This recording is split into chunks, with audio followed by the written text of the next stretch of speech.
In part one of our series, Fear of Coming Forward, a family is grieving after the murders of their loved one, and the witness to his killing shared their plea for additional resources to convince more witnesses to speak up.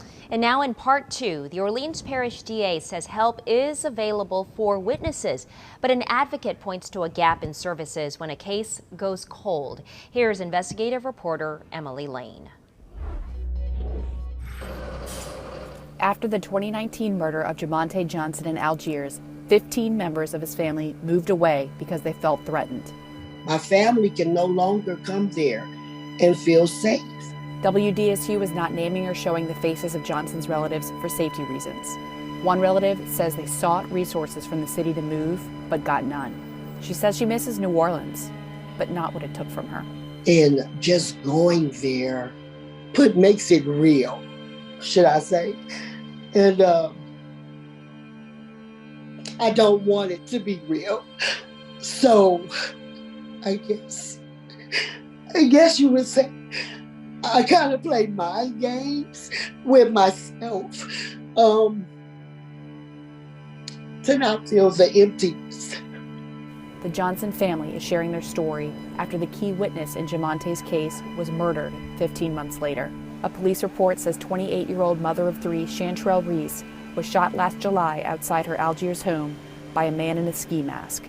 Anybody out there who has information about either of these crimes, being neutral, staying quiet is not just a disservice, disrespectful, and a slap in the face to somebody who stood up for her community, but it is picking the side of someone who is terrorizing this community. DA Jason Williams says small details can help investigators, and tipsters can stay anonymous. Let us figure out how these pieces fit together. Brighteisha Parker of Central City has advocated against gun violence since it touched her family as a child. Right now we're actually sitting in the projects where I grew up at, not too far away from the school my brother was actually shot at. She says to curb violence, the community must step up, but the city must empower them. It has to work hand in hand. I'm not saying it's the city hall's job to fix what's going on in my community. I'm saying it will help if they could provide some additional resources around reducing and eliminating gun violence and protecting witnesses. Williams confirms what police leaders have said for years. A small group of individuals are responsible for the bulk of violent crime in New Orleans. Putting them behind bars would go a long way to improving public safety. But we need them to step up first and be willing to trust us. It's going to make a huge impact on the city if they do. The DA's office provides services to witnesses, though it doesn't change identities or relocate entire families across the country. Williams says he doubled the number of victim and witness assistance coordinators in his office from 8 to 16. Things as simple as gas cards, emergency cell phones, excuses for school or employment, emergency relocation, moving people away from the neighborhood where they were known. He says his office tries to help witnesses the day they get a case file, but it can take weeks or more before a case reaches his office. And that's often only if it's solved.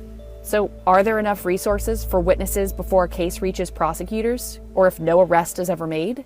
Absolutely not. Simone Levine directs Court Watch NOLA, which has flagged problems witnesses face in the local criminal justice system.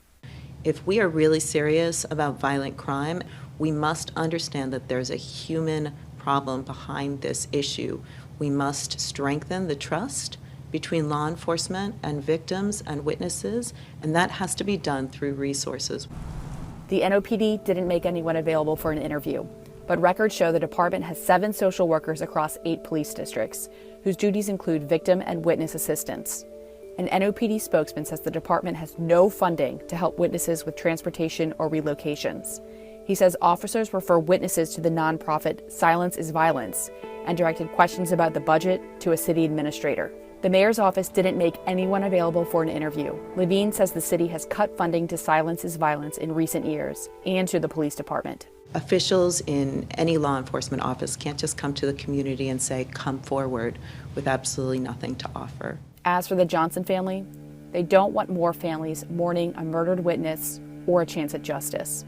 I'm afraid for my family as well. But guess what? How many murders have to happen before someone holds a murderer accountable? For WDSU Investigates, I'm Emily Lane. Simone Levine says the Cincinnati Police Department's Witness program is a good model for New Orleans. She says it provides relocation and other services at any stage of a case. And the program's leader tells us that even if no warrant is filed, witnesses, quote, know that they haven't been forgotten and that the police department does care, end quote.